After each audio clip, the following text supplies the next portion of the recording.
محمدا عبده ورسوله أما بعد رب اشرح لي صدري ويسر لي أمري واحلل عقدة من لساني يفقه قولي ربي زدني علما وارزقني فهما اللهم إنا نسألك علما نافعا ورزقا طيبا وعملا متقبلا. Assalamualaikum warahmatullahi wabarakatuh. Okay, apa khabar semua pagi ini? Sihat? Alhamdulillah. Kenapa tengok saya macam itu? Kak Zah, Rihal tak ada? Tak ada Rihal? Nak Rihal tak? Tak nak? Kesian pula dia tiba-tiba. Ada satu tu Kak Zah. Memang saya ambil kan? Ambil kan? Bagi Kak Zah. Sian Kak Zah. Kak Zah ni main selit ke apa Kak Zah? Kenapa kat situ macam sempit sangat? Ni kosong lagi sikit. Dia macam mengimpit 4 orang kat situ. Banyak lagi space ni. Okey, macam mana raya okey semua? Alhamdulillah. Dah makan daging korban? Belum sampai lagi? Oh, belum sampai lagi. Lambatnya daging korban sampai. Belum sampai lagi, insya-Allah. Bila sampai tu? Minggu depan? Jauh ya terbang insya-Allah. Jauh daging korban. Selalu daging korban masak apa?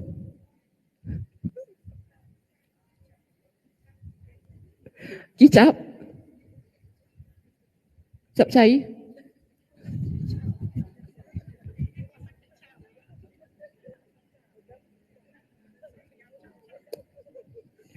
Siapa tahu kan, kadang kita potong sikit-sikit kan, campur kan. Itu maksud saya.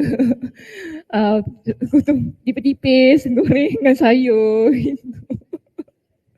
Alah, itu pun salah. Yelah, kita tak banyak masak. Okey, baik. Hari ini kita nak mulakan pengajian kita ya, di bab kita yang baru. Bab yang lepas kita ada bab nombor 6 kan? Okey, tak apa, tinggalkan je. Bab tu tinggalkan. Itu boleh baca sendiri ya, tak ada masalah. Sebab saya dah banyak kali bincangkan di bahagian depan lah. Tentang sifat tamak, tentang pengaruh syaitan, bagaimana untuk mementingkan dunia, mementingkan akhirat, menjadikan dunia tempat persinggahan. Itu semua ada dalam poin kita yang ke-6. Jadi tak apa, saya tak nak ulang banyak kali tentang hal itu. Kita terus masuk pada bab kita yang baru. Bab yang baru pada pagi ini bertajuk Di Balik Jiwa yang Sangat Dalam. Kita masuk pada bab yang pertama. Di bab yang baru itu muka surat 449. Bagaimana memperbaiki keadaan diri anda? Okey, satu soalan. Bab ini babnya berbunyi dengan soalan lah kat situ kan. Bagaimana kita nak memperbaiki diri kita ini ke arah kebaikan? Itu sebenarnya yang dimaksudkan. Ke arah kebaikan, ke arah menjadi seorang muslimah yang taat kepada Allah Subhanahu wa taala. Jadi kita ada poin A, kita lihat poin A terlebih dahulu. Poin A di sini, memperbaiki masa lalu dan masa hadapan. Marilah masuk ke dalam syurga Darussalam untuk menghadap Allah dan berada di sisinya tanpa harus mengeluarkan tenaga, tanpa perlu memeras keringat dan tanpa harus bersusah payah. Okay. Syurga Darussalam ini adalah nama sebuah syurga ya, yang Allah Subhanahu wa taala firmankan dalam surah Al-An'am pada ayat yang ke-126 hingga 127. Dalam ayat ini Allah Subhanahu wa taala berfirman, Allah kata, kita lihat dulu ayat 126 ya, dalam surah Al-An'am pada surah Al-An'am ayat 126 hingga 127. Allah ceritakan kepada kita tentang syurga Darussalam. Okay, dalam ayat ini. Pertama sekali Allah kata wahadha siratu rabbika mustaqima. Dan inilah jalan Tuhanmu, iaitu agama Islam yang betul lurus. Qad fassalnal ayati liqaumin yadhakkarun. Sesungguhnya kami telah menjelaskan ayat-ayat keterangan kami satu persatu bagi kaum yang mahu beringat, iaitu insaf. Lahum darussalam. Okay, pada ayat yang ke-127 baru Allah Subhanahu Wa Taala beritahu kepada kita, lahum darussalam inda rabbihim. Bagi mereka lah syurga darussalam, tempat tinggal yang aman sejahtera di sisi Tuhan mereka. Sebab itu tadi kita ada ayat tu kan, marilah masuk ke dalam syurga darussalam untuk menghadap Allah dan berada di sisinya.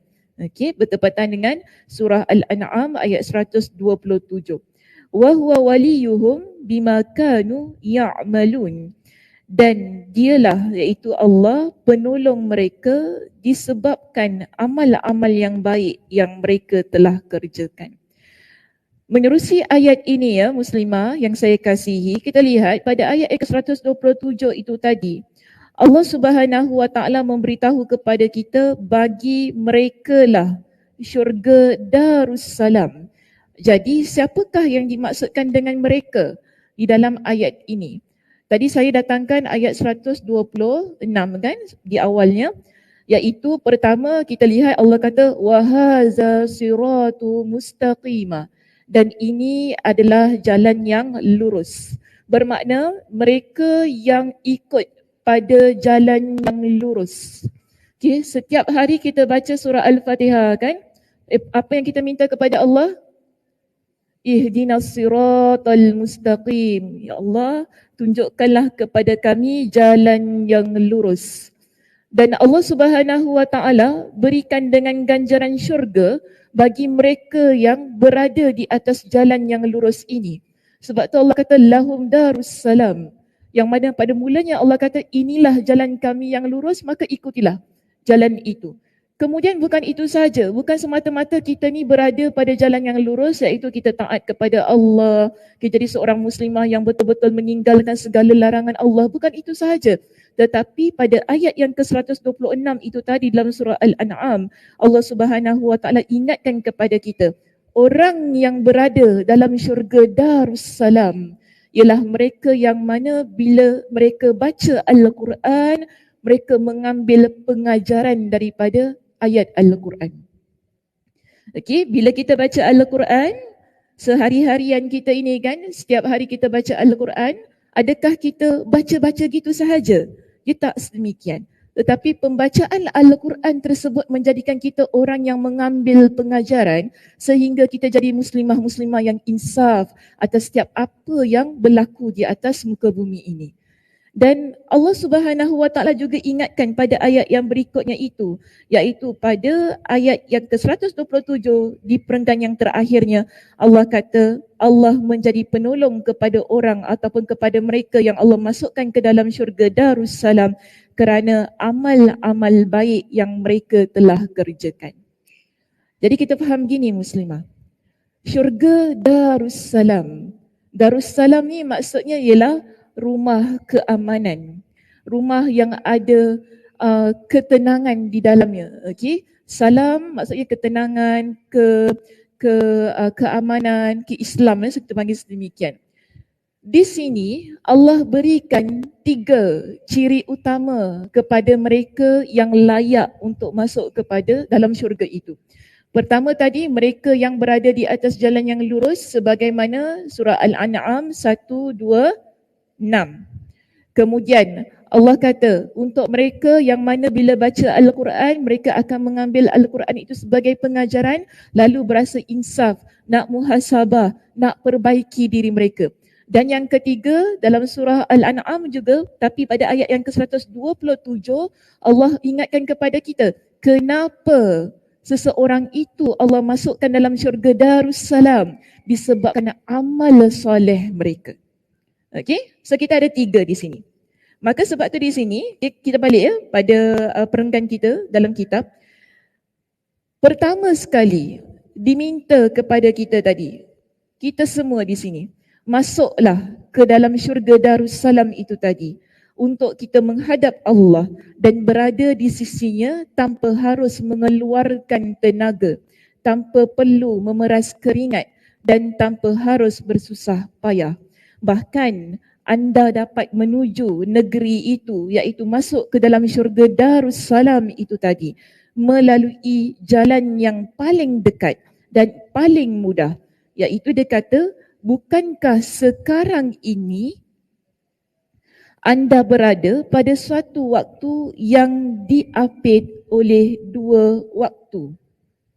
Ini soalannya untuk kita fikir. Sekarang ini kita berada pada satu waktu yang diapit oleh dua waktu, dia kata.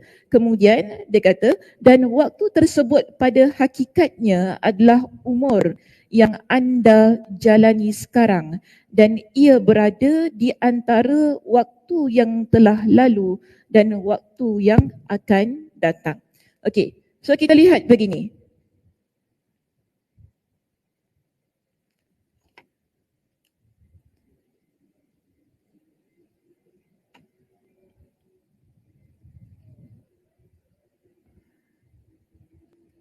Dia kata apa tadi?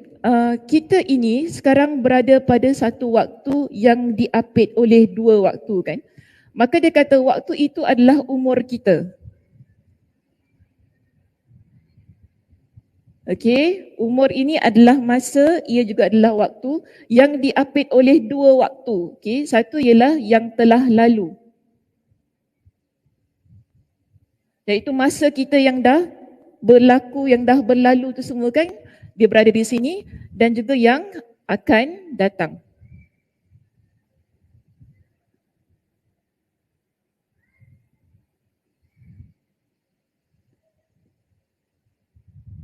Sekarang kita berada di sini. Okey, dia beritahu kepada kita di sini, pengarang kita iaitu Imam Ibnul Qayyim Al-Jauziyah memberitahu kepada kita, sekarang ini kita semua berada di tengah-tengah yang diapit oleh masa lalu dan juga masa yang akan datang. Sekarang ini yang dah lalu tu biarkan saja berlalu kan, begitu kan? Yang akan datang ini menjadi fokus kita, yang sekarang ini dan akan datang ia menjadi fokus kita. Namun yang paling penting, Imam Ibnul Qayyim Al-Jauziyah ingin beritahu kepada kita, dalam keadaan menjalani kehidupan yang kita masih lagi memiliki umur. Sebab apa begini Muslimah, kita kalau dah meninggal, kita dah tak ada umur lagi. Okay? Usia dah tak ada dah. So tak perlu dikenang-kenang birthday-nya. Hari ni mak kita meninggal, hari ni mak kita birthday, baru mak kita dah meninggal, tak perlu dikenang-kenang lagi lah. Doakan sajalah ya, tak perlu kenang. Oh kalau hidup umur mak kita gini-gini, macam gitu keadaannya. Tak apalah, cakap gitu okey saja. Tapi tak payahlah kan, nak buat birthday ke apa kan, beli kek ke apa nak suruh potong, tak ada. Jangan buat benda-benda yang ni lah, yang mubazir ya. Jadi umur kita, bila kita ada usia ini, inilah yang menyebabkan kita dapat menjalani kehidupan dengan baik sekali. Jadi Nabi SAW pernah ingatkan kepada kita tentang usia. Umur ni tanggungjawab ya, jangan lupa. Jadi kita jangan ingat usia ni Allah berikan kepada saya, nanti bertambah usia, jangan lupa tahu di cik ni makin banyak usia, makin banyak makan garam, makin banyak pengalaman. Gitu situasi. Dia tak seperti itu.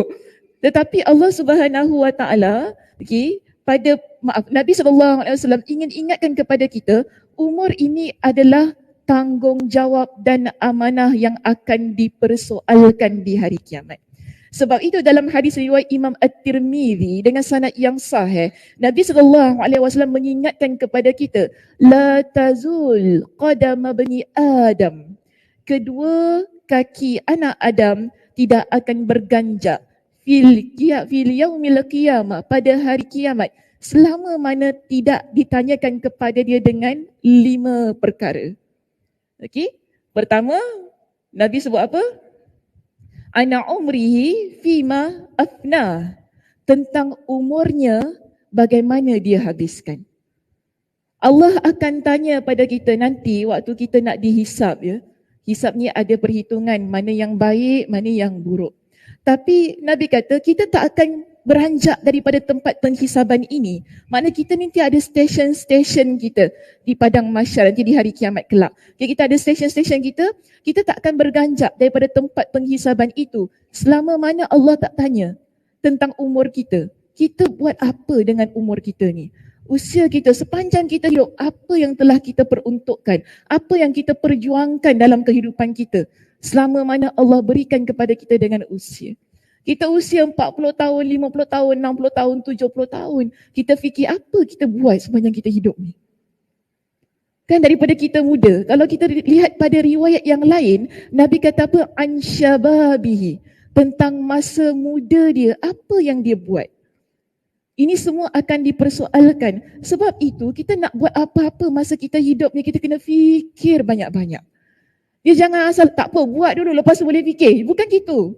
Sebab kenapa kita kena fikir? Kita akan diminta oleh Allah beritahu kenapa kamu buat begini. Untuk apa kamu buat begini. Semuanya, setiap sesuatu walaupun sekecil-kecilnya akan Allah Subhanahu Wa Taala tanya. Jadi berkaitan dengan usia kita tadi kan, umur kita. Pertama Nabi kata, kita akan ditanya tentang usia kita. Masa muda kita. Okay, boleh letakkan di sini.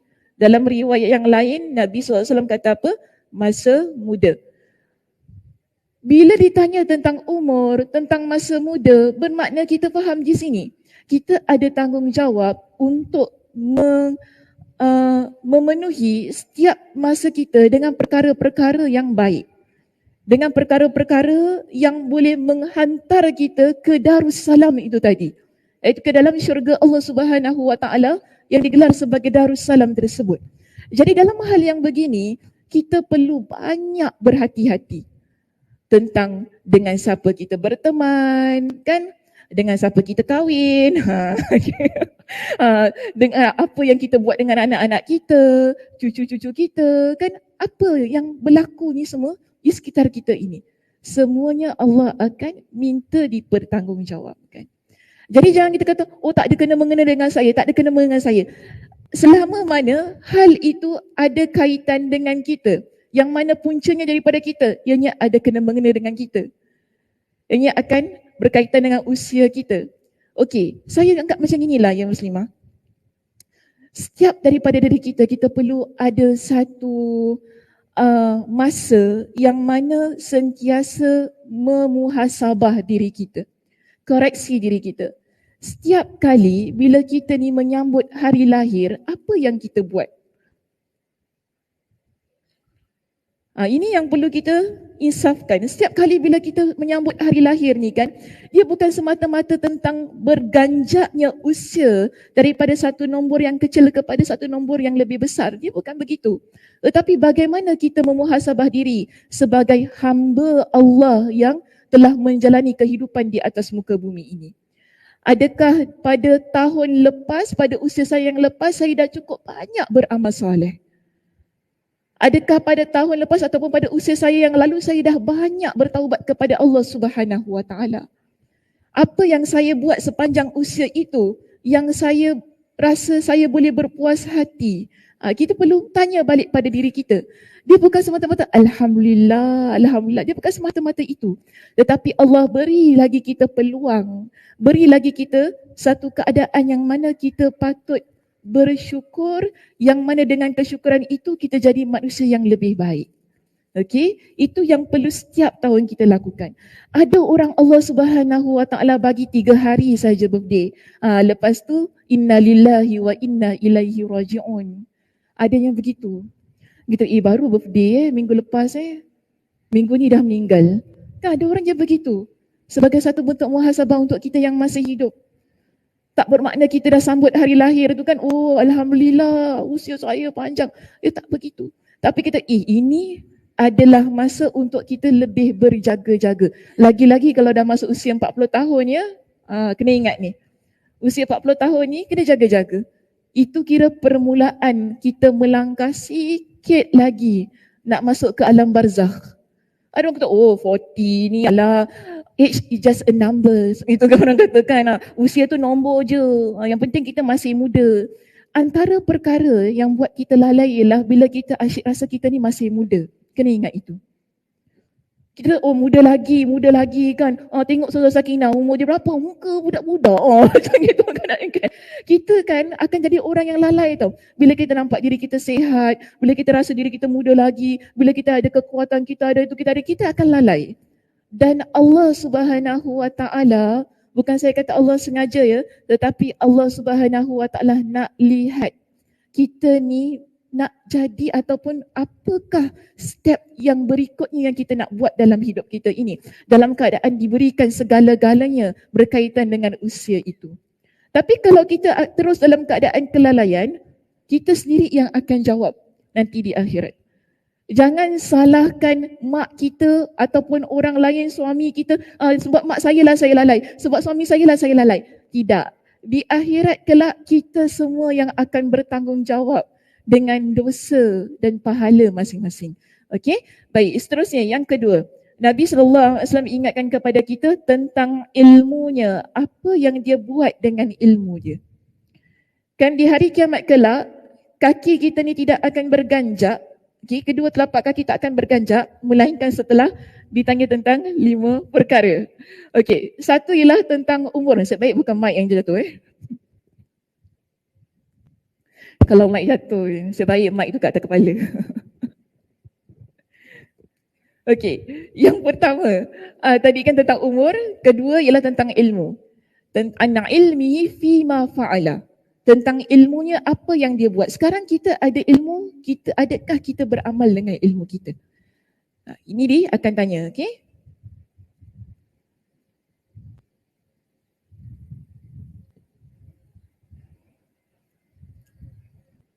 Ilmu, adakah kita amalkan? Kita ada ilmu apa sekarang ni? Apa ilmu apa? Tak, saya nak dengar jawapan kakak tu. Pelajaran agama, gitu. Sebab saya nampak dia pertama yang jawab tadi. Ilmu agama, so kita ada ilmu agama. Jadi apa yang kita buat dengan ilmu agama kita? Buat bodoh. Bodoh lah Ustazah, dah balik dengar Ustazah cerita, tutup kitab dah sudah. Penat 1.5 jam dengar Ustazah cerita. Kita tengok Ustazah pun penat Ustazah, ya Allah, ya Tuhanku. Dah sudah lah tu ya. Gitu ke? Tak, buat apa kat ni? Kak ni rajin, Masya Allah, saya tahu. Dia suka buat catatan kan? Kak ni nanti share kan? Okay. Makan dus buat apa makan dus? Share juga ke buat bodoh? Share, itu je. Amalkan, yes. Dia bukan semata-mata kita kongsi, tetapi bagaimana kita mengamalkan ilmu tersebut. Setiap apa yang kita belajar, okay, Allah Subhanahu Wa Taala akan tanya, ada ilmu tentang solat ke tidak, contohnya begitulah. Ada ilmu tentang nikah kahwin, bagaimana kahwin ke tidak, taklah bukan gitu maksudnya. Ada ilmu tentang nikah kahwin, apa yang kita buat ketika kita berumah tangga, adakah kita beramal dengan ilmu tersebut. Kan ada ilmu, contoh kita kata kita ada parenting lah, ilmu parenting tu kan, adakah kita mengamalkan ilmu parenting tu, mendidik anak-anak dengan ilmu tersebut, ilmu yang baik lah ya. Kalau ilmu yang tak baik jangan amal, ilmu yang tak baik letak tepi. Ilmu yang tak baik macam mana tu Kak Som?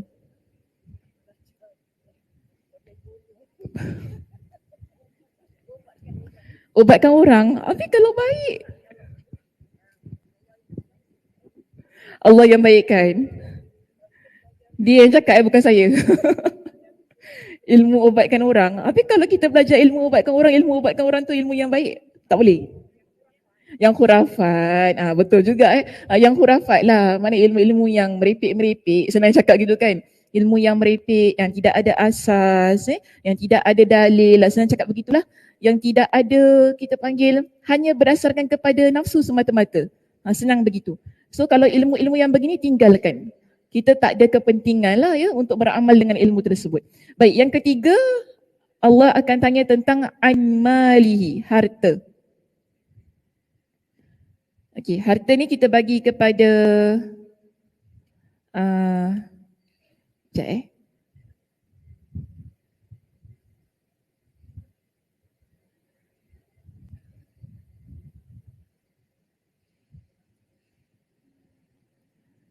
min aina tasab, iaitu daripada mana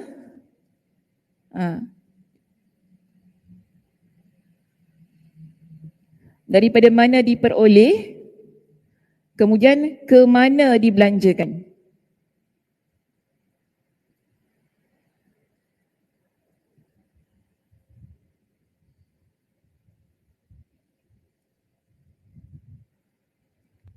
Kenapa macam ada kurang?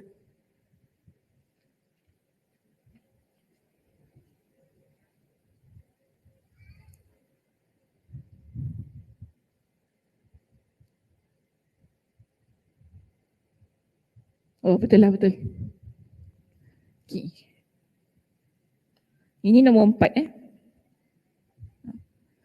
1, 2, 3. Yang 3 ni, okay, dia ada masuk kepada yang nombor 4. Iaitu tentang harta ni kita ada 2. Satu, Allah akan tanya harta ni kita dapat daripada mana? Daripada mana kita memperoleh harta tersebut? Adakah ianya harta yang halal ataupun harta yang haram? Seterusnya, yang keempat, Allah tanya ke mana pula harta itu dibelanjakan? Kita buat apa dengan harta itu? Adakah ke tempat-tempat yang baik ataupun ke tempat-tempat yang tidak baik? Dan seterusnya yang kelima, Allah tanya tentang anjismihi, tentang tubuh badan dia.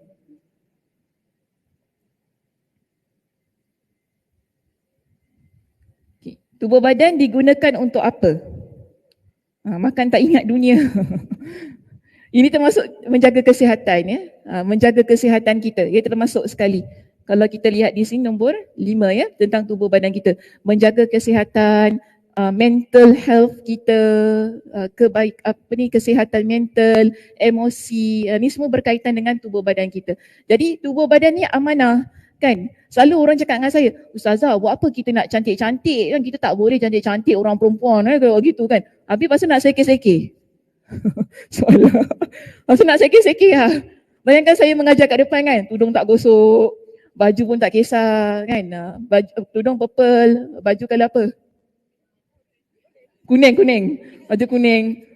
Masa orang tengok depan dia, ya Allah, kau tahu Ustazah Sakinah tu. Aku tengok dia lemah. Kan. Tak semangat orang tengok kita kan.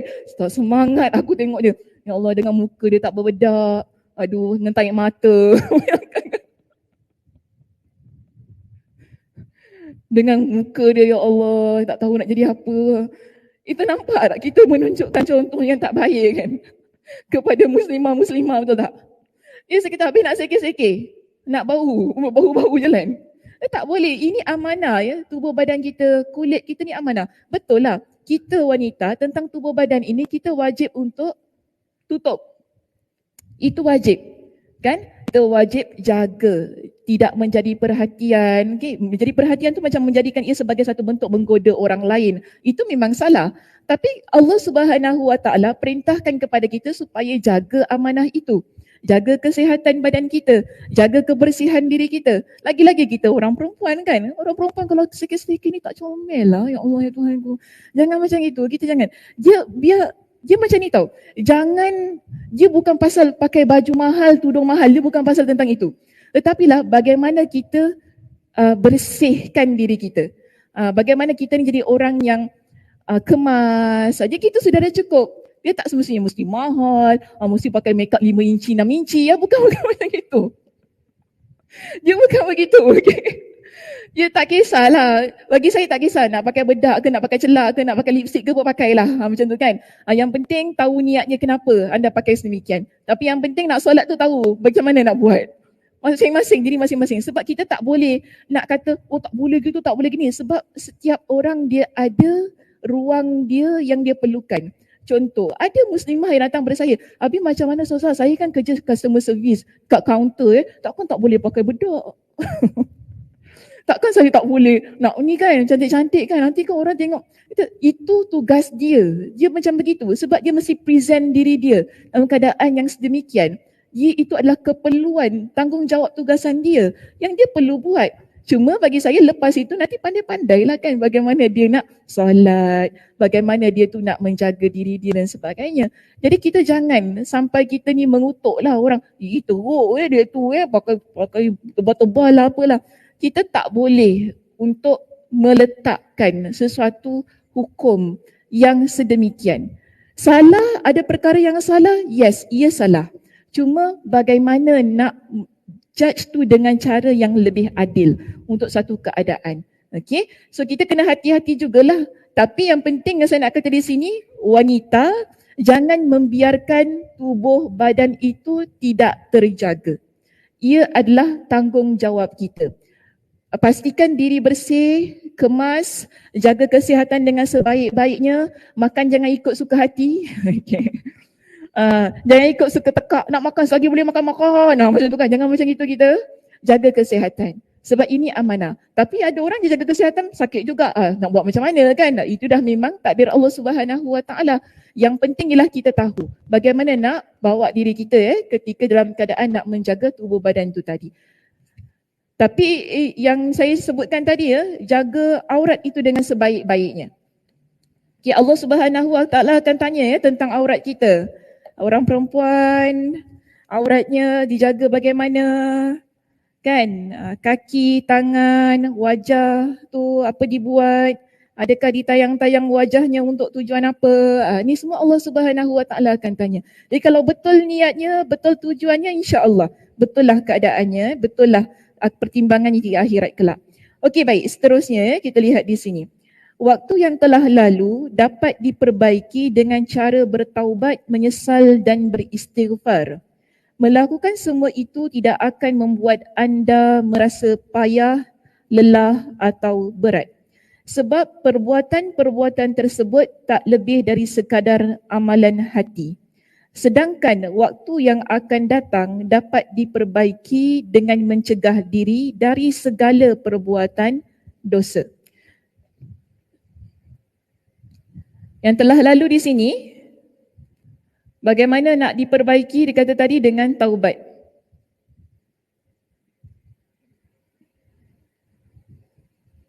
Yang akan datang ialah dengan cegah diri dari dosa.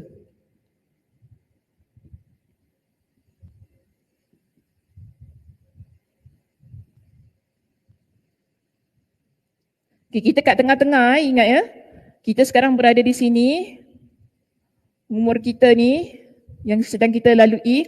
Jadi yang masa lalu tak apa, kita tinggalkan kan. Barang yang lepas jangan dikenang. Begitu keadaannya ya.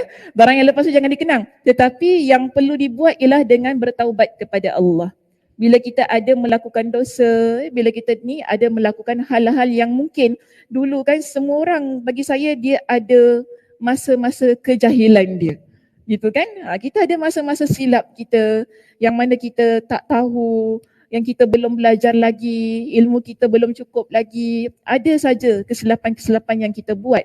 Jadi apa yang perlu kita lakukan bagi menebus kesilapan-kesilapan tersebut?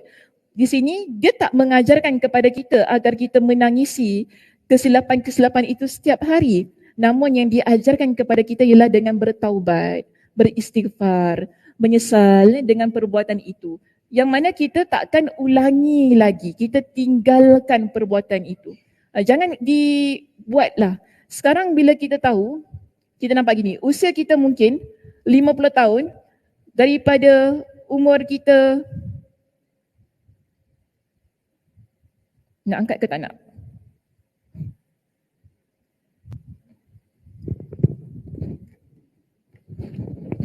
Sekejap.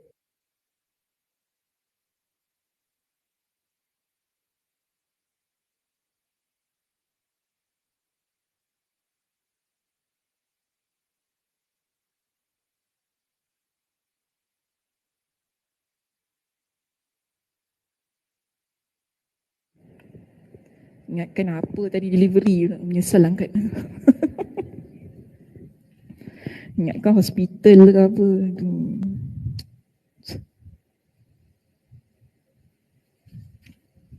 Apa tadi saya cakap?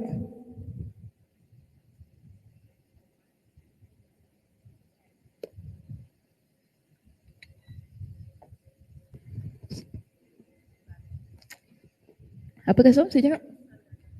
Menyesal dan bertaubat. Oh, ini yang pasal ni yang pertama tadi. Baik, kita lihat begini. Usia kita kata 50 tahun tadi kan. Mungkin daripada kita remaja sampai usia kita 35 tahun lah katakan, kita ada banyak buat salah waktu tu kan. kita belum lagi ada rasa nak bertaubat kepada Allah, kita rasa nak enjoy, kita rasa hidup kita ni hanya sekali kan. Kita buatlah macam-macam benda yang tak sepatutnya kita buat. Kita buat begitu. Jadi bila dah masuk 36 tahun, alhamdulillah kita rasa nak bertaubat kepada Allah, kembali kepada Allah, kita buat banyak perkara-perkara yang baik. Jadi 35 tahun itu yang dah telah lalu tadi kan, tinggalkan sahaja dengan taubat kepada Allah Subhanahu Wa Taala. Itu yang seharusnya kita buat. Dan kita jadikan ia sebagai pengajaran, saya tak nak ulangi lagi apa yang pernah saya buat sepanjang usia saya 35 tahun tersebut. Sekarang dah masuk 36 tahun, mungkin sampailah kita sekarang usia kita 60 tahun ke apa kan. Alhamdulillah, kita dah jadi muslimah yang salihah, muslimah yang betul-betul berterusan di atas jalan yang benar itu tadi. Alhamdulillah, teruskan keadaan sedemikian. Yang inilah yang dikatakan masa lalu bertaubat kepada Allah Subhanahu Wa Taala, supaya kita dapat menggunakan masa yang akan datang dengan sebaik-baiknya. Ini adalah pesan Nabi sallallahu alaihi wasallam. Kita kan jangan jadi orang yang terlampau-lampau dihantui oleh kisah silam. Betul saya kata, kita mungkin kita kata, oh dulu saya buat itu, saya buat ini, sehingga kita mempersoalkan adakah Allah Subhanahu Wa Taala menerima taubat kita. Allah terima, Allah tak terima, itu bukan tugas makhluk. Tapi kita yakin tentang penerimaan taubat, kerana itulah yang menjadi janji Nabi sallallahu alaihi wasallam di dalam banyak hadis-hadis baginda. Nabi ingatkan kepada kita yang muslimah, Allah Subhanahu Wa Taala pada setiap malam Allah Subhanahu Wa Taala membentangkan tangannya untuk menerima taubat si pendosa yang dia buat dosa di siang hari. Dan Nabi kata apa? Allah Subhanahu Wa Taala juga membentangkan tangannya pada setiap siang hari ini kepada pendosa yang dia buat dosa di malam hari. Liyatuba, untuk menerima taubat mereka. Dan Nabi SAW ingatkan kepada kita, situasi itu berlaku sehingga matahari terbit daripada barat. Bermakna pintu taubat tak pernah tertutup. Pintu taubat Allah tak pernah tutup untuk sesiapa pun. Ia sentiasa terbuka 24 jam untuk hamba-Nya yang nak bertaubat kepada Allah. Jadi kalau kita ada kisah silam yang mungkin kita rasa ingat balik, memang penghuni neraka lah kita. Kita rasa macam gitulah kan. Kata, Ustazah saya kalau ingat balik memang confirm penghuni neraka. Kita rasa begitu. Tetapi bila kita once kita dah bertaubat kepada Allah, kita akan jadi hamba Allah yang suci, bersih daripada sebarang dosa. Dan akhirnya kita dapat mencatat sejarah-sejarah baru sehingga kita jadi seorang yang dicatat sebagai hamba Allah yang taat kepada Allah. Kita inginkan begitu. Jadi kalaupun kita rasa menyesal, kita rasa kita sedih dengan apa yang telah berlaku di masa lampau kita tu kan, dah sudah. Yang kita yakin sekarang Allah Subhanahu Wa Taala menerima taubat seseorang yang mana dulu dia itu walaupun dosanya menggunung tinggi. Kan pernah ada seorang lelaki yang dia dah bunuh 100 orang kan. Dia jumpa dengan seorang ahli ilmu. Sebab awalnya bila dia bunuh 99 orang, dia jumpa dengan seorang ahli ibadah. Dia tanya dengan ahli ibadah itu, sekarang aku nak bertaubat, aku dah bunuh 99 orang. Boleh tak aku bertaubat? Ahli ibadah ni kata apa? Tak boleh.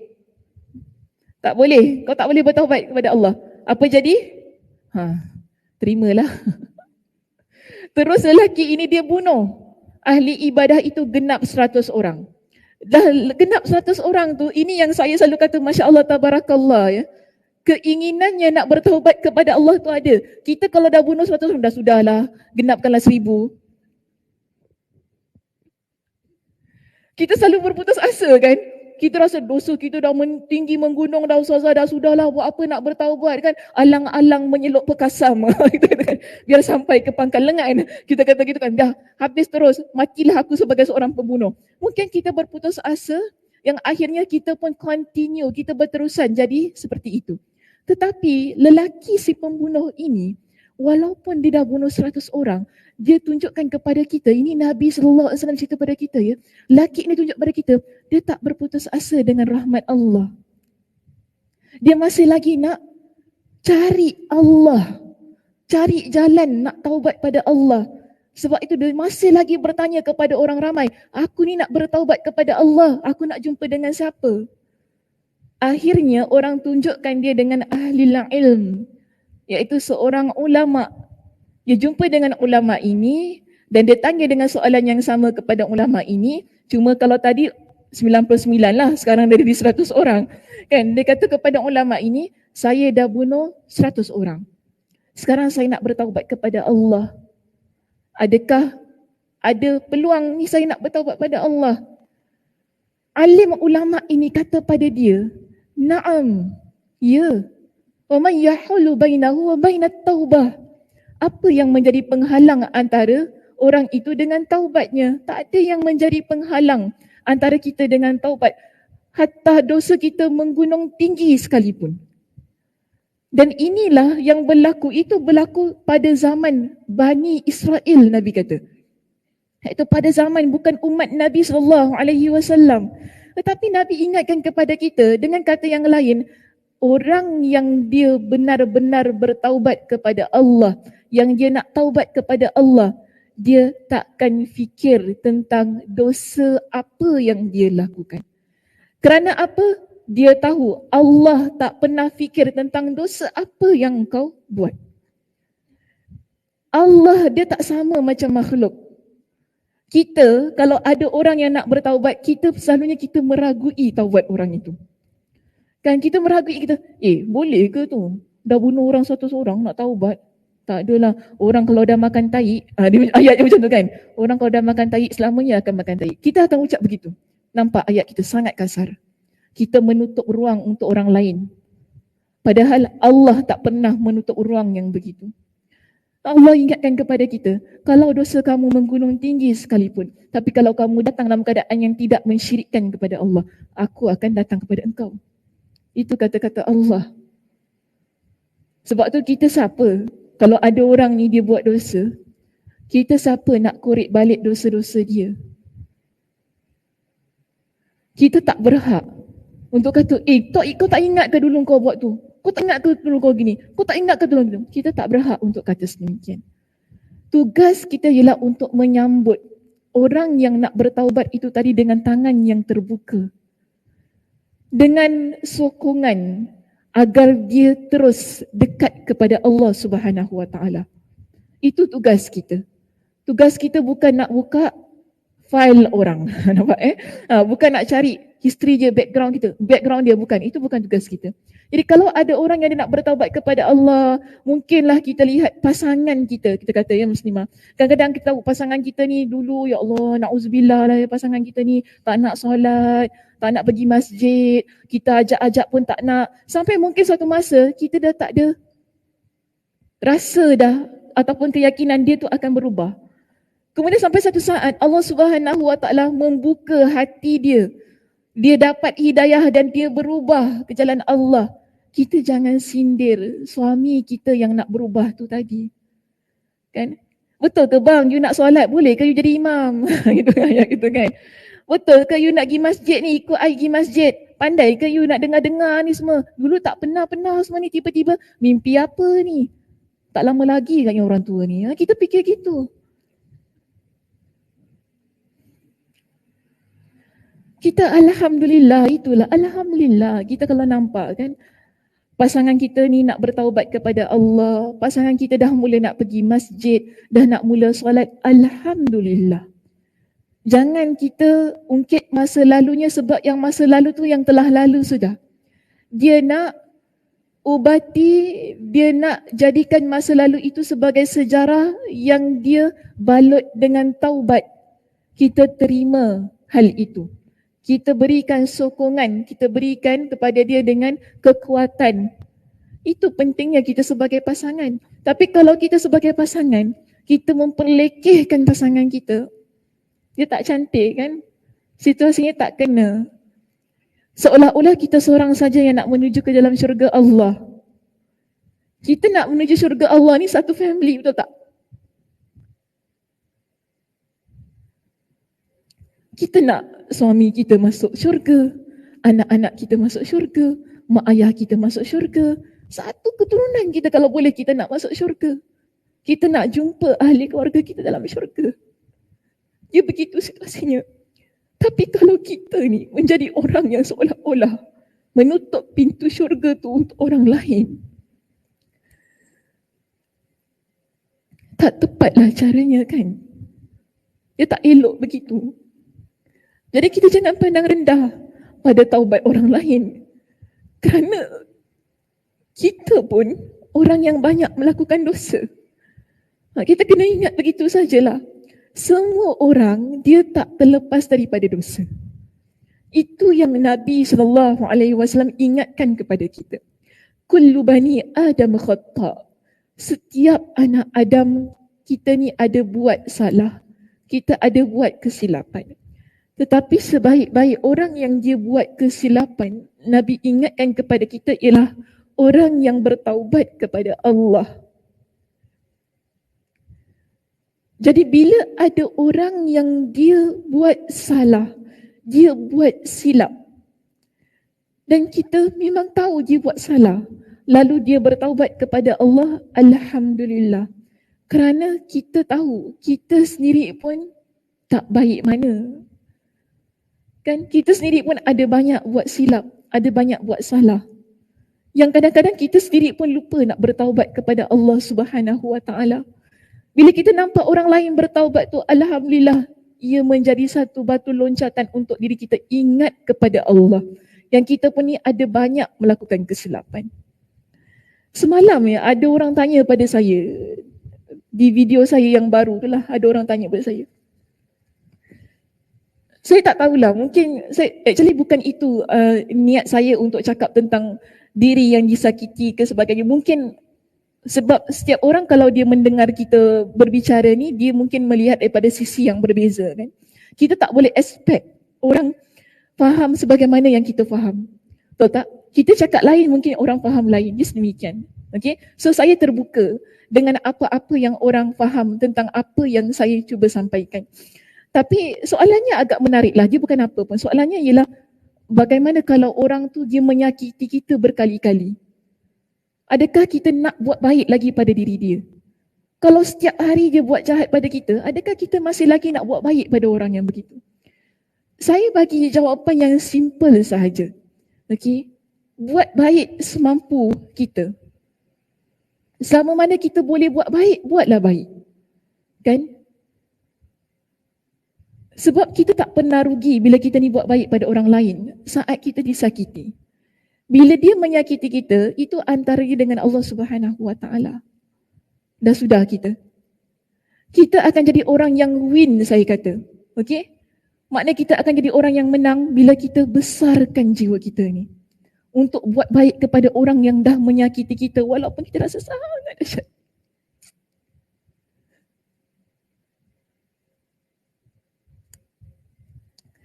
Walaupun kita rasa terlampau sakit bila kita ingat balik perbuatan orang itu pada diri kita. Tapi Allah, begitu juga cara Nabi SAW bermuamalah dengan orang di sekitar baginda. Nabi tunjukkan kepada kita dengan contoh yang sangat baik. Iaitu saat kamu disakiti, kamu masih lagi mampu untuk berbuat baik kepada orang lain.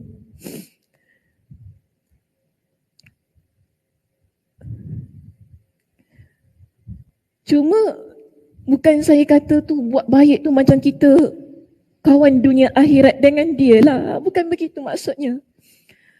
Bukan kita kata sampai kita jemput dia datang rumah makan. Bukan begitu situasinya kan. Itu yang selalu orang Melayu kita kata apa? Buat baik berpada-pada kan. Buat jahat tu jangan sekali. Jangan sekali tu maknanya bukan buat jahat sekali je. Bukan tu maksudnya. Tetapi nak kata gini, Kalau ada orang dia memang jahat pada kita, ada orang dia memang suka sindir-sindir kita, ada je setiap hari. Okay, mungkin itu pasangan kita, saya kata. Kan suami kita lah, mungkin itu suami kita yang buat kita selalu sakit hati. Hari-hari ada je kan yang dia nak sakitkan hati kita. Kita buat kerja rumah ni macam nak rak. Dia balik-balik rumah dia kata, awak ni duduk kat rumah apa, tengok Netflix saja. Kita rasa sakit hati pula. Kita masak, dia tak nampak. Kita kemas rumah, kita mop rumah, kita cuci toilet sampai nak sakit pinggang kita ni. Tak ada pula, dia kata. Yang dia nampak tu masa kita tengah duduk tengok TV tu. Yang dia mengata kita tu, sakit hati kan, betul tak? Sakit hati, betul. Kita kalau tak ada orang cuci tandas, siapa nak cuci tandas? Ketawa kan? Semua muslimah ketawa kat sini, betul. Ya, suami-suami yang dengar, saya tahu ada orang lelaki dengar ceramah-ceramah saya ni. Walaupun sebenarnya khusus untuk wanita. Kalau tak ada isteri yang cuci tandas rumah kita tu, kalau kita tak ada bibik kat rumah ni, siapa yang cuci tandas? Kalau yang tak lipat baju tu, apa jadi dengan baju kat rumah kita tu? Tinggi macam Masjid Gufran ni. Tak ada orang handle. Anak kita kencing berak, kalau tak ada isteri yang buat, siapa yang buat? Sebab tu jangan cakap perkataan-perkataan yang menyakitkan hati isteri. Kan? Acknowledge. Sebab kita masing-masing, kita ada tanggungjawab masing-masing. Suami dia ada peranan dia di luar rumah yang mana dia keluar mencari nafkah. Kita sebagai isteri kita pun acknowledge itu kan. Dia keluar bekerja, dia cari nafkah, penat. Yes, kita acknowledge. Mana kita hargai. Dan suami juga perlu hargai apa yang isteri buat di rumah. Walaupun kita cuma isteri itu kita kata sebagai suri rumah sepenuh masa. Tapi tak bermakna dia tak buat apa-apa di dalam rumah itu.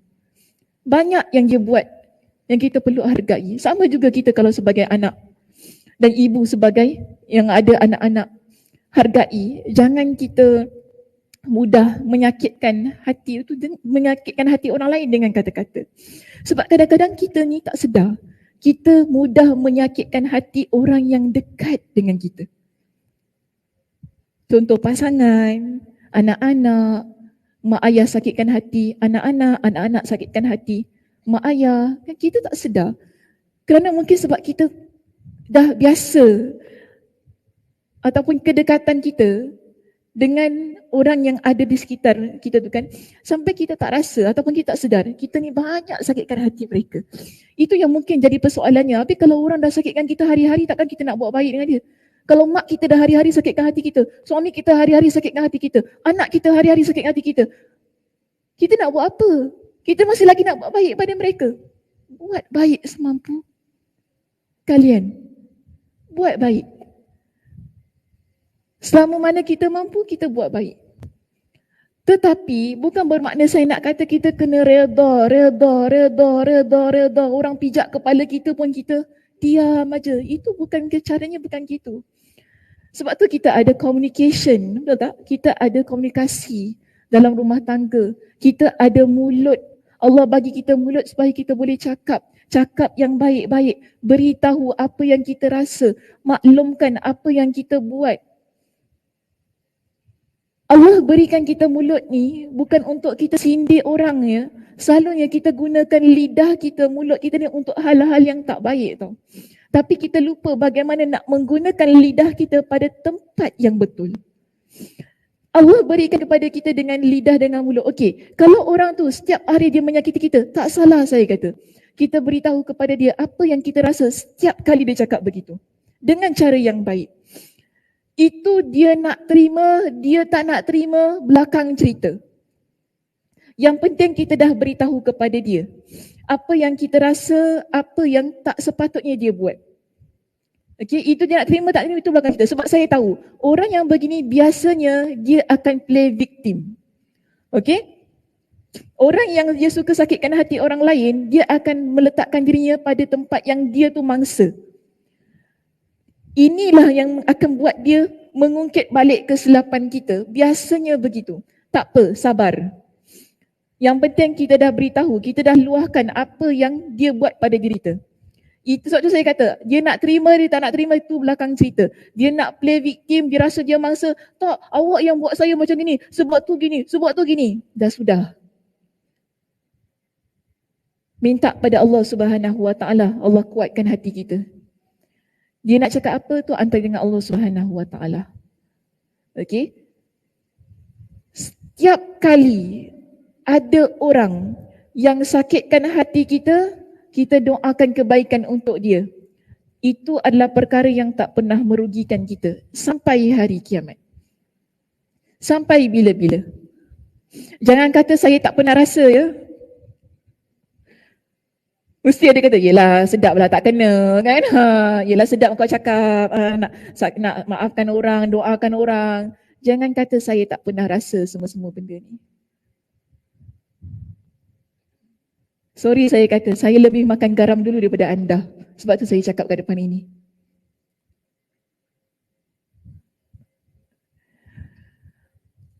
Allah berikan dalam hidup kita dengan ujian yang berbeza-beza.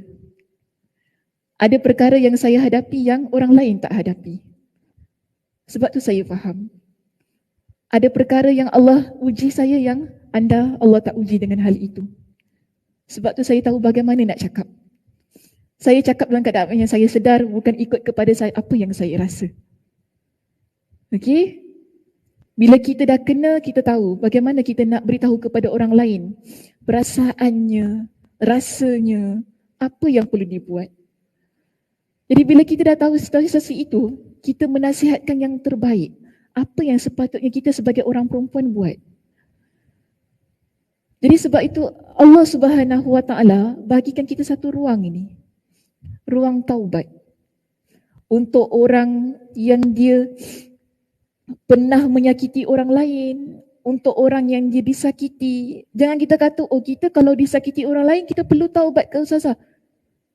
Taubat itu penting. Istighfar itu penting. Betul tak? Bila ada orang sakiti kita, kita bertaubat kepada Allah. Bertaubat kepada Allah itu maksudnya apa? Kita kembalikan diri kita kepada Allah. Itu maknanya. Taubat tu bukan kita kata kita buat dosa baru taubat. Tak semestinya. Sebab apa? Nabi SAW setiap hari dia mengembalikan dirinya kepada Allah. Adakah kita nak kata Nabi itu seorang pendosa? Nabi adalah insan yang Allah Subhanahu Wa Taala ampunkan dosanya yang telah lalu dan akan datang. But still, masih lagi Nabi adalah orang yang beristighfar kepada Allah 100 kali sehari, minta ampun kepada Allah. Begitu juga diri kita. Setiap kali kita disakiti, ada orang cakap belakang kita, ada orang backstab kita, ada je orang yang hianat kita, istighfar kepada Allah sebanyak-banyaknya. Supaya kita dapat kawal tindakan kita. Kita dapat kawal apa yang kita nak ucapkan. Kita juga dapat kawal apa yang kita nak catat di ruangan media sosial kita. Okey? Kita dapat kawal segala-galanya dengan apa? Taubat kepada Allah. Sebab ia adalah perkara yang telah berlaku. Perkara dah berlaku. Kita nak buat apa? Istighfar dulu muslimah. Istighfar dulu. Dengan istighfar itu ia akan memandu kita bagaimana jalan yang betul kita nak selesaikan masalah kita. Kalau tak, itu yang menyebabkan kita ikut kepada hati dan perasaan. Dan sekarang kita adalah masa yang akan datang ini. Jadi pada masa yang akan datang ini, yang kita nak tempuh ini, apa yang Imam Ibnul Qayyim Al-Jauziyah nasihatkan kepada kita? Cegah diri kita daripada melakukan dosa. Kita dah taubat tadi tau. Daripada kisah silam kita, perbuatan-perbuatan orang lain yang telah lalu pada diri kita. Kita dah bertaubat, kita dah beristighfar. Kita dah ambil pengajaran daripada setiap perkara yang telah berlalu dalam kehidupan kita. Masa itu dah berlalu, kita tak boleh nak putar balik dah. Kita tak boleh nak patah balik dan kita tak boleh back. Dan kita tak boleh nak replay, nak rewind, tak boleh dah. Semua benda tu tak boleh. Yang kita boleh ialah #throwback dia sekarang ni. Kita cuma boleh ingat, kita cuma boleh fikir.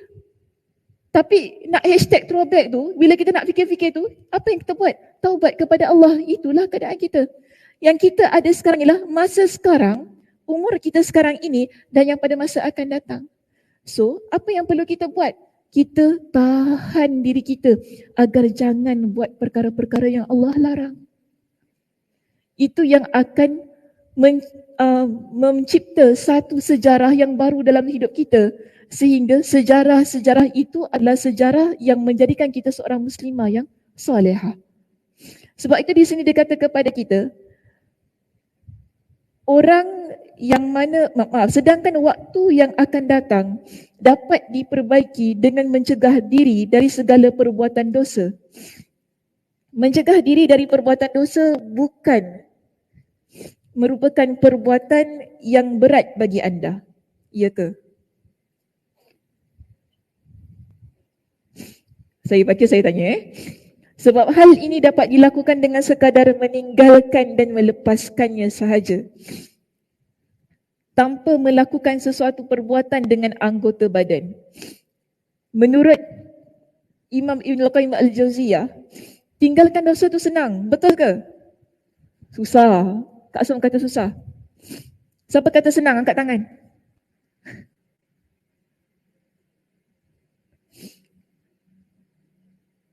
Tak cakap pasal orang lain senang tak saya tanya? Semua ketawa ni maknanya susah lah tu. Kita tak nak cakap pasal orang lain senang tak? Itu dosa ke pahala? Dosa. Tapi kalau tak cakap pasal orang lain, tak best kan? Tak happening kan? Itu yang kita kepo tu tak? Semua nak tahu. Tak tahu pun nak ambil tahu. Kepo kita. Hal keluarga orang pun nak tahu. Semua benda kita nak tahu. Susah kan? Dia susah. Dia macam mesti curious. Mesti nak tahu. Apa jadinya? Apa? Gitu kan? Itu susah kan? Tapi Imam Ibn Al-Qayyim Al-Jauziyah kata benda tu sebenarnya senang. Senangnya macam mana? Jangan ambil tahulah. Wow, itulah. Itu yang kata. Kalau kita tak ambil tahu, kita tak cakap. Jangan ambil tahu. Jangan sibuk. Jangan kepo. Dah senang. Tak ada cerita. Tutup. Betul tak? Itu yang senangnya. Yang buat susah bila kita fikir pasal orang lain. Yang kita fikiran, kenapa apa jadi apa salah itu agaknya gini Sekejap lagi lah aku nak mesej orang tu. Nah, aku nak tanya nah, kenapa nah? Entah, aku dengar. Dia macam itulah cerita dia. Sorry tersebut nama Cik Ana pula. Nah tu banyak, Sakinah juga Cik Ana. Nah Sakinah pun nak juga Cik Ana. Jadi gitu kan. Tapi actually dia mudah. Mudahnya apa ya? Jangan tanya. Jangan ambil tahu. Sebab kalau kita dah mula buka mulut kita tanya, dia jadi cerita, betul tak? Ini yang dimaksudkan. Perkara itu dia mudah. Anda hanya perlu lepaskan saja. Itu maksud dia. Dia tak memerlukan kepada anggota badan. Nak lepaskan, tolong, jangan mesej. Dia tak macam gitu, betul tak? Tak sampai macam tu sekali kita muslimah. Tak sampai macam tu. Kita nampak handphone, kita nak tanya orang, kita, jangan. Ada macam tu? Tak. Kita tengok gitu, mudah je actually. Dah lah, jangan mesej dah. Dah senang. Dia tak memerlukan sesuatu yang dipaksakan. Tak memerlukan sesuatu yang orang tarik gitu, orang gini. Dia tak perlukan begitu. Yang hanya perlukan tinggalkan saja. Itu yang jadi hidup kita senang. Itu yang buat kita ni jadi orang yang terpelihara daripada melakukan dosa dan maksiat. Kan? Kita nampak tempat yang tak baik. Kita tengok. Seronoknya tempat tu. Gitu kan? Seronoknya tempat tu. Orang menari-nari. Kita pun rasa. Kita pun dah jadi macam terkedik-kedik nak menari kan. Kaki aku dah pun gatal nak menari. Gitu kan? Mungkin sebab dululah kita suka menari. Kita pun jadi macam, bestnya tengok orang terkedik-kedik. Kita pun, nak gini. Adakah ada orang perlu paksa kita supaya jangan pergi tempat tu? Kita tak nak pergi, dah sudahlah. Alhamdulillah. Tengok, best lah, tapi tak payah pergi. Senang kan? Tak payah pergi. Duit tak habis, tak dosa. Harta pun tak dibelanjakan di tempat yang bukan-bukan. Akhirnya terpelihara kita daripada maksiat. Sebenarnya banyak perkara yang Allah Subhanahu Wa Taala tetapkan dalam hidup kita ini dia mudah. Cuma kita yang buat dia jadi susah. Bila Allah kata jangan buat, tinggalkan, dah sudah. Tapi bila dia jadi susah, bila kita buat. Itu yang nanti jadi macam kita ni ustazah yang kena fikir tahu apa hukumnya bila dah buat. Nampak? Benda tu mudah. Maaf saya kata gini, contoh kita begini. Allah suruh kita agar tinggalkan zina, betul tak? Kenapa? Kenapa? Okey, zina tu dosa kan? Allah bagi kita satu instruction yang paling mudah. La taqrabu zina, Allah kata. Jangan hampiri zina. Kita faham, jangan dekat. So jangan dekatlah. Tapi dia akan jadi masalah yang sangat besar bila kita dekat dan kita buat. Betul tak? Orang yang dia buat zina, kemudian harga diri dia rosak. Bayangkan kalau kita orang perempuan, maaf ya, hamil. Jadi masalah besar kan? Masalah besar. So anak tu macam mana? Nak bin dekat siapa? Nampak tak? Nak bin dekat siapa? Lepas tu ni macam mana? Harta warisan. Dia sampai masuk kepada bab harta warisan tau.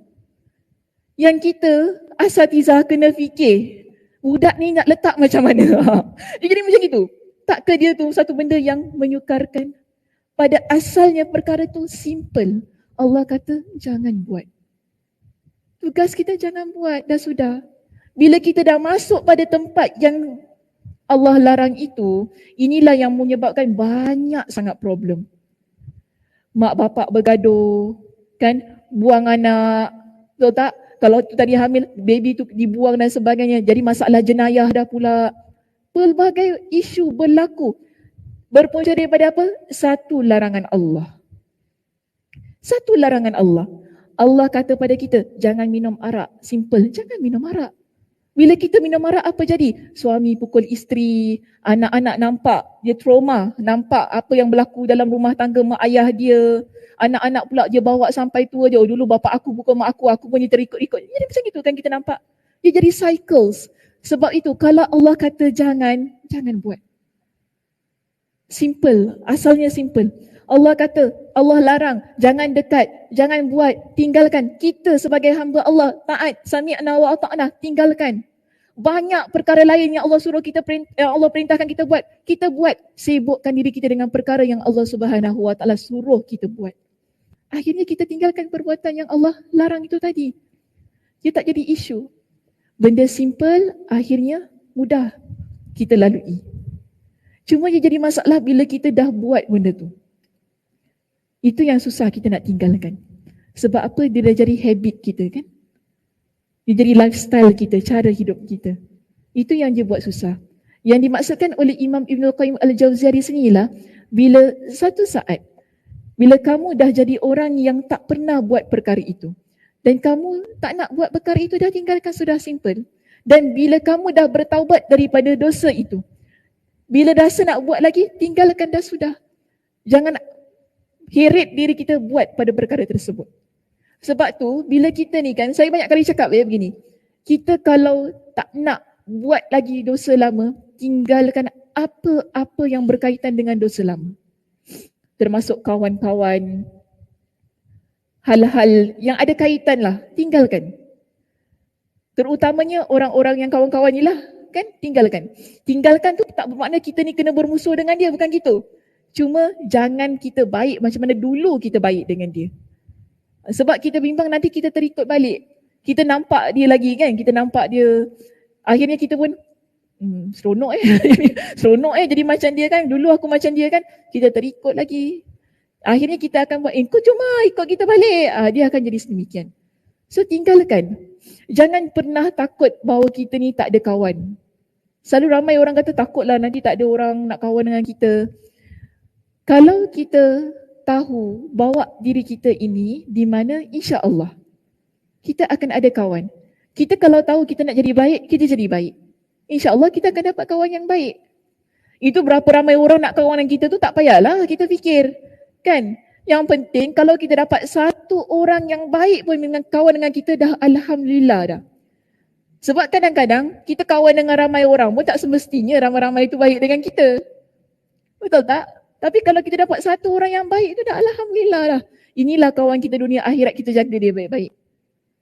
So kalau ada kawan yang tak berapa nak baik itu, kita jaga jarak kan, social distancing sikit dengan dia. Bukan bermakna saya suruh putuskan hubungan kita dengan dia, tapi social distancing tu. Jaga jarak kita dengan dia lah. Kalau jumpa, alhamdulillah tegur sapa kan, bermanis wajah kita dengan dia. Kau apa khabar? Dan sudah gitu. Namun kalau nak duduk-duduk, gitu tak adalah. Bertepuk tampar kan, gurau-gurau, itu tak adalah. Maknanya taklah klik macam dulu. Gitu. Kan itu cara dia lah. Jadi sini kata, dalam hal ini yang diperlukan hanyalah tekad dan niat yang kuat.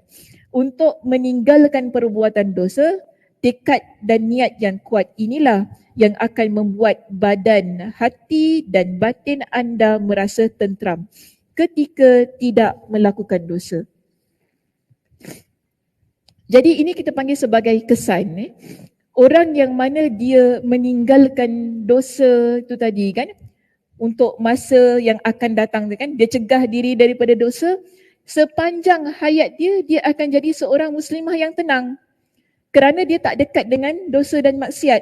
Isunya kalau ada pun, ujiannya kalau ada pun, alhamdulillah dapat diatasi dengan baik. Tapi kalau dia adalah orang yang dekat dengan dosa, masih lagi nak buat dosa, itulah yang tadi saya kata, dia akan menimbulkan banyak masalah. Jiwa tak tentram kan, fikiran sangat tentang itu, tentang ini. Sebab itu Nabi SAW, apabila ada seorang sahabat Nabi, dia tanya kepada Nabi dengan soalan yang begini. Dia kata, Sa'altu Rasulullah SAW anil birri wal ithmi. Aku pernah bertanya kepada Nabi SAW tentang kebaikan dan dosa. Jadi dia tanya dua perkara kepada Nabi SAW. Nabi kata apa? Faqala al-birru husnul khuluqi. Nabi kata, kalau kita nak tahu baik tu macam mana, ialah bila adanya akhlak yang baik. Okey? Sebab tu hal-hal yang berkaitan dengan budi pekerti yang mulia, tutur kata yang baik, ni semua kan tindakan yang baik, kita ni buat apa-apa dalam keadaan yang baik, semua itu kita anggap ia sebagai albir, kebaikan. Tetapi Nabi ingatkan kepada An-Nawas ini bin Sim'an Al-Ansari yang tanya ni kan, Nabi ingatkan kepada dia, tetapi kalau dosa, dia beza dengan albir tadi. Albir ini ialah bila kita kata dia husnul khuluqi, akhlak yang baik. Tetapi kalau al-ithm, Nabi kata mahaka fi sadrik, sesuatu yang menyesakkan jiwa kamu. Jika ada perkara yang kita buat, perkara itu dia menyesakkan jiwa kita, itu kemungkinan adalah dosa. Yang Nabi kata apa? Wa karihta ayyattali'a alaihin nas, dan engkau tak suka. Dia ada dua ciri sebab ada banyak perkara yang kita buat ni dia menyesakkan jiwa kan. Tapi Nabi berikan kepada kita dengan dua ciri dosa. Satu, bila kita buat perkara itu, kita rasa sangat sesak. Maknanya jiwa kita ni tak aman. Kita tak rasa tentram. Kita rasa takut. Kita rasa sebagai orang yang berdosa tadi kan. Dan Nabi ingatkan kepada kita yang kedua cirinya ialah engkau takut perkara itu diketahui oleh orang lain. Engkau tak suka, kita tak suka orang lain tahu perkara itu. Sebab tu hal itu kita simpankan dalam hati kita kan. Dia menyesakkan. Orang kalau mencuri nak tahu orang lain curi. Semalam aku curi, gitu kan. Tak ada. Kita simpankan dalam hati kita.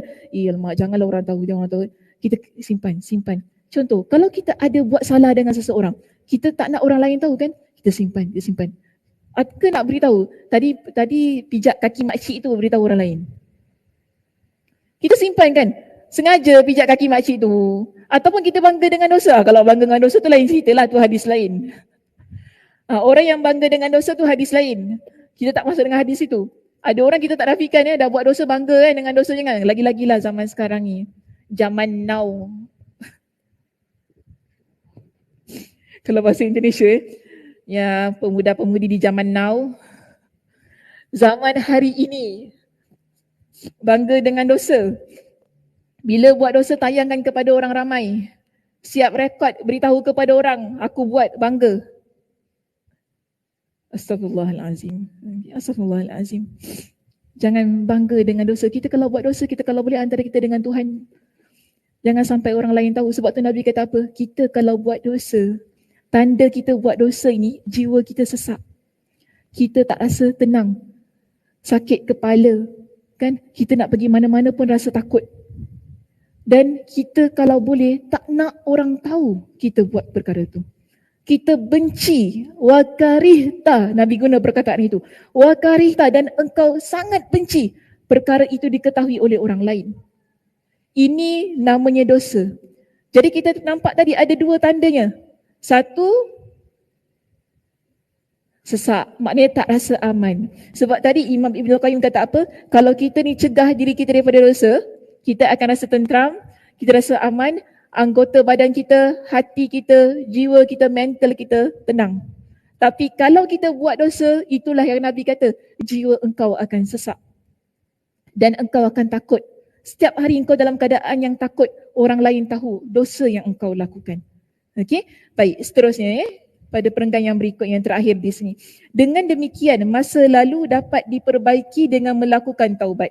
Jadi bagaimana kita nak perbaiki masa lalu kita? Bertaubat kepada Allah Subhanahu Wa Taala. Tadi pun saya dah beritahu, taubat itu pintunya terbuka luas kepada semua hamba-Nya. Okay, Allah Subhanahu Wa Taala berikan ruang kepada kita untuk bertaubat kepadanya. Dan kita rebut peluang tersebut. Yang mana mungkin pada masa lalu kita ada melakukan dosa, yang masa tu kita tak boleh nak ubah dah. Ya, tapi bagaimana kita nak perbaiki? Kita perbaiki ia dengan bertaubat kepada Allah. Sedangkan pada masa depan dapat diperbaiki dengan mencegah diri dari dosa. Sekarang kita ada masa yang akan datang. Adakah kita nak jadikan masa yang akan datang ini sama sebagai pada masa lalu kita? Tidak, sebab tu tadi kita bertaubat kepada Allah Subhanahu Wa Taala. Yang pada masa lalu kita dah buat dosa, kita dah banyak meninggalkan perintah Allah, kan? Kita banyak buat perkara-perkara yang Allah Subhanahu Wa Taala larang, yang kita rasa ya Allah dosa tu sangat menggunung tinggi, kita dah tinggalkan. Sekarang kita ada masa yang akan datang. Masa yang akan datang ini yang perlu kita buat ialah kita cuba berusaha dengan sebaik mungkin supaya kita ni tidak melakukan dosa. Walaupun tadi kan saya kata kita tak terlepas daripada dosa kan? Kalau kita dah buat dosa, kita perlu buat apa? Taubat. Itu cara kita. Setiap kali kita buat dosa, dia jadi masa lalu kita, taubat kepada Allah. Kita buat dosa lagi, taubat kepada Allah. Kita buat dosa lagi, taubat kepada Allah. Jangan berhenti. Dan jangan rasa, dah banyak kali lah buat dosa, asyik taubat dosa, buat dosa kan, taubat buat dosa, taubat buat dosa. Taubat terus. Jangan kita rasa dah tak ada ruang dah lagi. Okey? Dia memang dia punya cara begitu saja muslimah. Buat dosa taubat, buat dosa bertaubat. Kita buat salah istighfar, dia begitu keadaannya. Jangan berhenti daripada bertaubat kepada Allah. Sebab itu ciri-ciri orang yang dia penghuni syurga at-tawwabun. Allah cinta kepada orang yang bertaubat kepada Allah. Allah juga masukkan orang yang bertaubat kepada dia dalam syurga. Dan kalau kita tahu kita buat dosa, bertaubat kepada Allah. Itu cara kita. Walaupun kita buat dosa banyak kali. Cuma jangan kita biasakan. Faham ni maksud saya? Kita sekarang dah macam, oh Ustazah Sakinah kata, dosa taubat, dosa taubat. Tak apalah, buatlah dosa banyak-banyak lepas tu taubat. Kalau gitu, salah caranya.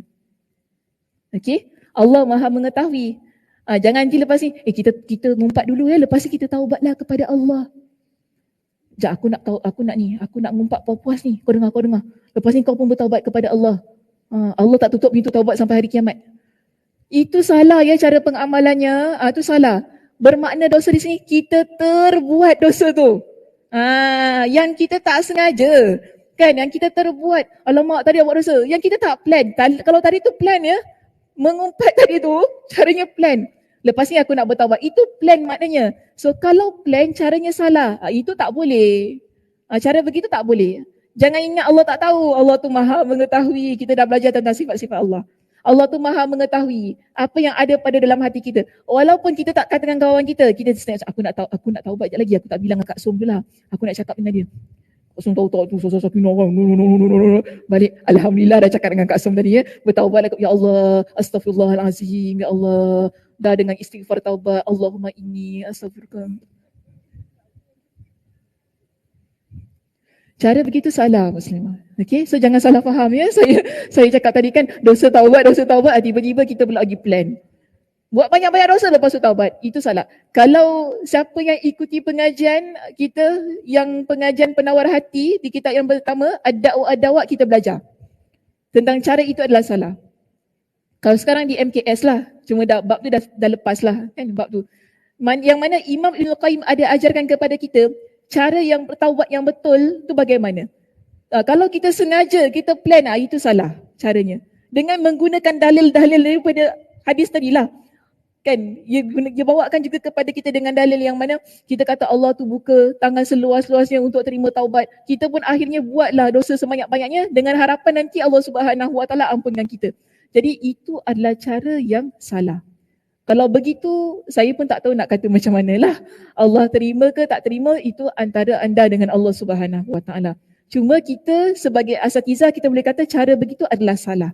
Okey? Tapi ia berbalik kepada penerimaan Allah Subhanahu Wa Taala juga. Dan di sini dikatakan kepada kita, serta meneguhkan hati dan mengukuhkan niat untuk meninggalkannya. Okey, insya-Allah kita akan sambunglah perbincangan ini pada minggu hadapan. Tentang pentingnya menjaga waktu harian anda adalah bekal. Okay, insyaAllah saya akan simpulkan pada minggu hadapan untuk tutuplah bab kita yang pertama di sini, iaitu bagaimana memperbaiki keadaan diri anda. Okay, mudah-mudahan Allah Subhanahu Wa Taala memberkati pertemuan kita pada pagi ini. Mudah-mudahan ada banyak yang dapat dipelajari pada pagi ini sehingga kita dapat mengamalkannya. Ingat ya, ilmu ni perlu diamalkan. Jangan lepas tu tutup buku, dah sudah sampailah tahun depan tak tahu bagaimana. Bukan sampai tahun depan lah, sampai tak tahulah bila jadi atau apa jadi kan. Jadi saya tutup dengan tasbih kafarah. Subhanakallahumma wa bihamdika asyhadu an la ilaha illa anta astaghfiruka wa atubu ilaik. Assalamualaikum warahmatullahi wabarakatuh.